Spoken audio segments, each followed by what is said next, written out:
Ya, assalamualaikum semua. Jumpa lagi saya Gunawan dari Rumah Belajar Hekto. Kali ini kita akan membahas mengenai empty nest syndrome atau sindrom sarang kosong. Seperti apa itu? Simak video ini sampai habis. Jangan lupa untuk klik like, share, subscribe, dan berikan komen. Oke?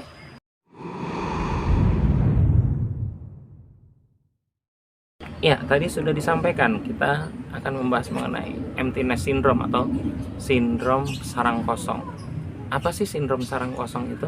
Sindrom sarang kosong atau empty nest syndrome itu adalah suatu kondisi di mana orang tua itu ditinggalkan oleh anaknya yang sudah dewasa, yang sudah punya keluarga sendiri. Nah, ini biasanya sangat terasa pada pihak perempuan atau pihak ibunya ya.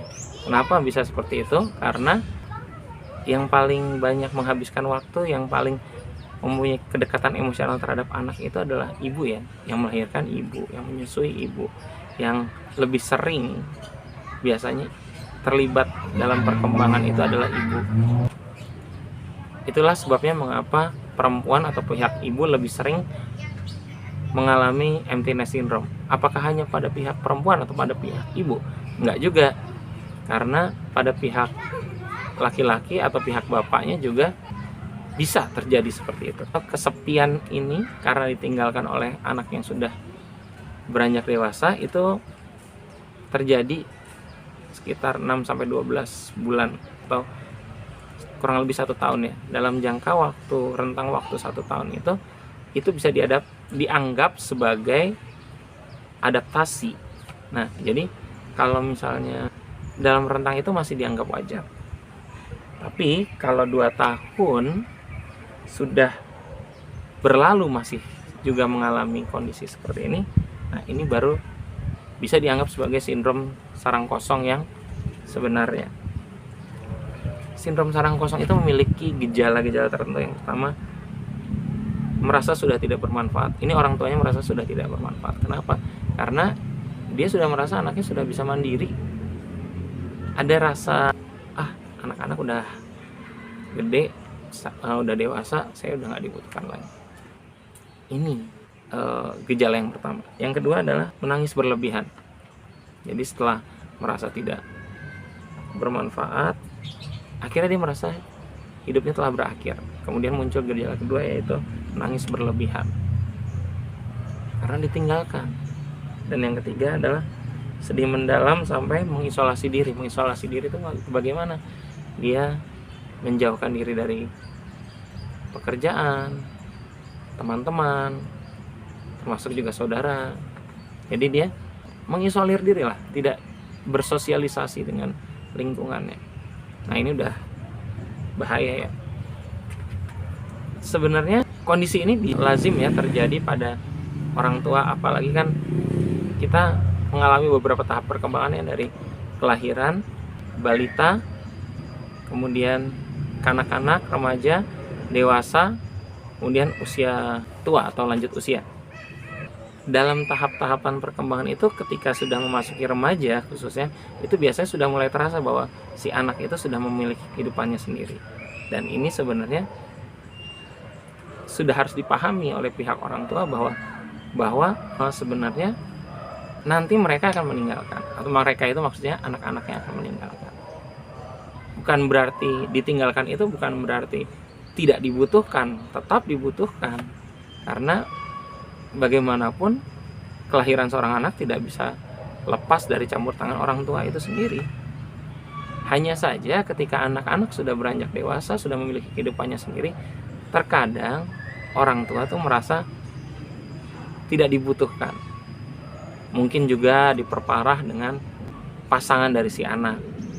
Bisa juga karena salah satu pasangan, maksudnya pasangan si orang tua ini yang anaknya sudah dewasa, itu meninggal. Jadi dia merasa sebatang kara dan tidak dibutuhkan. Nah, terus gimana mengatasinya? Mengatasinya itu yang pertama jelas menceritakan kesedihan atau masalah. Bila sudah mendalam, mungkin membutuhkan obat. Nah, ini kalau sudah sangat mendalam ya, berarti dia sudah mengalami kesedihan mendalam, depresi dan sebagainya. Itu memang butuh obat, dan ini butuh campur tangan dunia medis ya. Kita tidak akan membahas secara mendalam tentang dunia medis itu, karena itu di luar pembahasan kali ini. Kita membahas secara psikologis ya.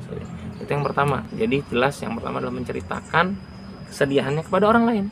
Setiap orang butuh teman, setiap orang butuh kawan, baik itu dalam bentuk saudara kandung, maksudnya teman berbicara ya, atau benar-benar teman di masa lalu, entah teman sekolah, teman sahabat dan sebagainya. Harus diceritain. Dan sebagai teman yang baik yang menerima keluh kesah orang yang sedang mengalami emptiness syndrome atau sindrom sarang kosong ini, tentu memberikan pandangan yang lebih baik, yang lebih sehat, bahwa anak-anak ketika sudah beranjak dewasa dan apalagi sudah punya keluarga sendiri, mereka punya dunianya sendiri. Jadi bukan berarti si orang tua itu tidak dibutuhkan, justru semakin dibutuhkan untuk pemberian saran, tapi tidak sedominan dulu, karena anaknya ini sudah beranjak dewasa, sudah punya keluarga sendiri. Memberikan saran itu masih sangat dibutuhkan, tapi jangan terlalu banyak campur tangan karena dunianya udah beda. Itu yang pertama ya. Yang kedua, dukungan orang terdekat. Tadi sudah sedikit disinggung ya. Ya, tentu dia akan membutuhkan dukungan dari orang terdekat, baik itu kakak, adik, saudara, atau mungkin teman-temannya. Ini harus memberikan dukungan agar kesedihannya tidak berlarut-larut. Yang ketiga, jalani hobi. Nah, ini yang paling enak. Kenapa? Ketika orang sedang mengalami kesedihan, paling enak tuh dialihkan pada yang bermanfaat. Jalani hobi. Dia suka bola, mainlah bola. Oh, udah tua misalnya. Iyalah, anaknya aja udah mau berkeluarga kan. Capek, ya udah jalan kaki aja keliling komplek sama teman-temannya. Kalau nggak, kumpul-kumpul dengan sahabat-sahabatnya di masa lalu. Atau berkebun, kalau misalnya suka ngurus ikan dan sebagainya, masih banyak yang bisa dilakukan. Itu yang ketiga. Yang keempat, liburan dan beri privasi pada anak. Liburan, jalan-jalan. Apakah sama anak? Ya bisa aja, tapi nggak harus sama anak, bisa juga sama temennya si orang itu. Dan yang pasti, berikan privasi pada anak. Jadi jangan terlalu banyak campur tangan. Jangan ada semacam senioritas dan junioritas. Kenapa? Ya karena dunianya udah beda. Jangan lantas berpikir, kamu kan dulu anak saya. Ya memang anak, mau sampai kapan pun kan harus menjadi anaknya. Tapi jangan berlebihan, jangan merasa lebih unggul. Cuman masalah duluan umur doang, gitu kan. Belum pasti si orang tua ini lebih hebat. Memberikan saran penting, tapi memaksakan pendapat, itu salah. Jadi begitu ya.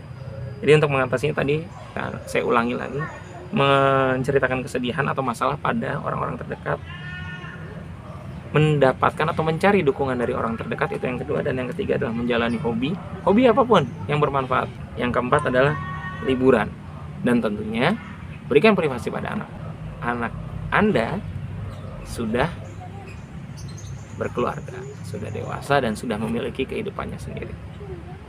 Memberikan privasi, memberikan kebebasan pada si anak yang sudah beranjak dewasa, sudah punya keluarga, itu bukan berarti membuat orang tua tersebut tidak berguna, tapi justru memberikan kesempatan pada si anak yang sudah berkeluarga agar lebih mandiri dan lebih unggul lagi. Mungkin sekian saja dari saya Gunawan dari Rumah Belajar Hekta undur diri. Terima kasih. Jangan lupa untuk klik like, share, subscribe, dan berikan komen.